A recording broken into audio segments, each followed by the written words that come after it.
Okay, so when did you start to turn around your life, man? So after I left her, I met this other girl that I'm still with now. Like, yeah, about 10 years ago. Mm. Well, going on 11 this year, next month actually. And I hit a lick right at the corner of her house with a couple other dudes that were with her sister in the house. And these motherfuckers had bangers on them. They chose not to use them and shit. So I was behind the Mexican dude. Sorry, shout out to the family, but I hit him with my knuckle and was like, "Nigga, just give me your fucking money." Got everything out of him, and then shit. And it was downtown at the little bar behind, under the freeway downtown off of Lafayette Street, and people came running out, called the cops and shit. So I took off running because I didn't want to run back to her house and shit. But I had my car parked in front of her house, and my phone must have pocket dialed her, and she heard me running to the, like, trying to get the fuck out of there. I was trying to just dip as far as I could. I had nowhere to actually run to. I was fucking 450 pounds. I couldn't fucking run. I was like hella fat and slow. So yeah, she heard me, and somehow she found me. And once she found me, we went to her mom's house, waited until it died down, and she just told me from there. She was like, "Honestly, I don't want to be with you." And she was hot little mama, big titties, all types of shit. So still got it. Yeah, my girl still got it, but it was just, we were young, 24, so she had a banging ass body, and I wasn't trying to fucking leave that, so I was just like, well, I won't that shit no more. Then I started working a little here and there, getting jobs at like OG Packing. Anybody knows that? That's the main spot. Worked there for a few years, and then just stuck with her. We ended up getting a place together, and we ended up taking over her mom's house. Her mom moved to a different place, and then we started like that. Then that's when my mom started feeling like, okay, you're doing good, and gave me a little bit more trust. I wasn't fucking up no more, thinking about doing shit. Wasn't chilling, just straight work. So yeah, and then yeah, it's been cool ever since. So what kind of job you working at right now? Shit, I work for Walmart, AP. You feel me? Okay. Whole total opposite of what I used to be. Like, yeah. You sound like all your life you had a problem with stealing. So to be, defending against thieves, it's kind of ironic, Yeah, no, that should be hella funny too. Like, man, there'd be some stories on that motherfucker. Yeah, so let me know. So what's some of the crazy stories you've seen being a security guard, like when you first started being a security guard up until now? Shit, man. First week I came back from training, and some lady came in the store. Bum lady had a dog with her, so I was following her around the store. She took some shit, and I stopped her at the door. And I'm like, hey, let me give me that shit back. You need to give me it back. All this shit. She tells me no, and I try to grab the bag out of her hand.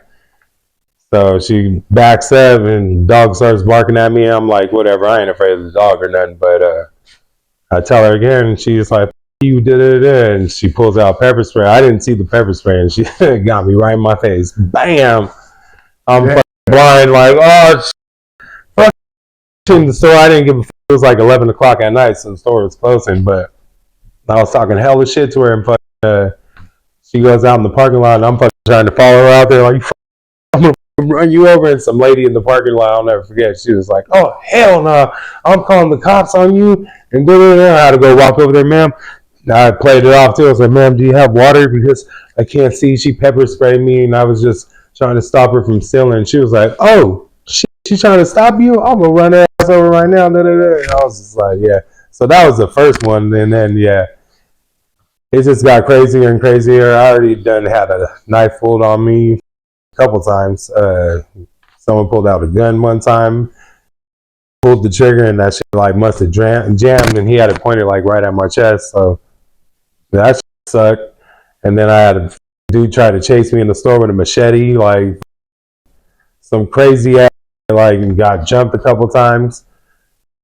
Yeah, fought a couple times. Like, yeah, it's wild at that motherfucker job. But that was when I used to do night shift. Now I'm like in the morning, so everything's like cool. I'm with the managers and shit, so I ain't tripping. Then I work with my boy Mike, you know, and he's the dog at night, so he handles that shit. Like he don't because he little buff ass big belly guy, you know. So Okay. yeah, Walmart's a crazy ass situation. I just work for the little neighborhood one, so grocery store. No, I don't work for the big one, but the big one when I went there, dope as like they have good ass cameras. So if you're ever trying to steal our store too, we have great cameras, and you do go on the wall of shame on our computer.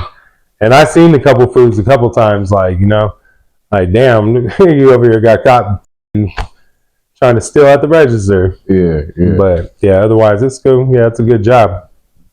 Okay, so if you could go back, right, what's something that you would change?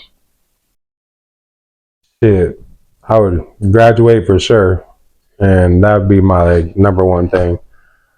To go back and just not let that influence the whole life, because you know there was times that could have did great, like could have made good money, all types of shit. I just decided to throw it away because I was always a follower. Didn't want to leave my own path. Try to just impress the homies, and there was just times I probably could have did better for sure. High school for sure too. Graduating 100%. Okay, and my last question, man, what's some advice you could give to the youth? Like, what would you tell somebody else coming up that's in a similar situation like you were?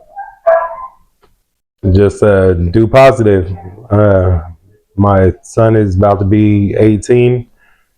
He started off his freshman year bad, did really bad, like was off the hook living with his mom. And I don't mean to throw him in the mix because he's here with me today. And he was on a path of same shit I was going on. And he moved in with me, and I helped him get his shit together, like showing him the positive way. And he's gonna graduate next year, and he's gonna turn 18, have a job possibly at Walmart. You know what I'm saying? We can keep it in the fam, but you just do positive. There ain't no reason to follow anyone. There ain't no reason. You just do you, do positive. Yeah, school ain't shit, but I'm already 36, gonna be 37 this year. Man, time flies like that, and you're gonna miss out on a lot. Better opportunity, and especially all this shit that's going on now in the world. Like your generation's gonna get harder and harder, and you need to have a real path. Not saying you have to just steady it down like that, but why be a bum when you can make money and yeah, you're gonna have to suffer while you're a kid, young. Do it while you're young, because in the next 15 years, like if I ain't got my shit going, I'm gonna have nothing. I'm gonna be an old ass man, can't lift shit, can't do nothing. Keep that shit positive, Off top, well, this is a dope interview, man. Thank you for the interview. Hell yeah, boy, shout Fat out. Cat. Yeah. Yeah. And until the next one, man, y'all stay safe out there. God bless, man. Shout out to Big Headed Entertainment, you feel me? Yes, sir.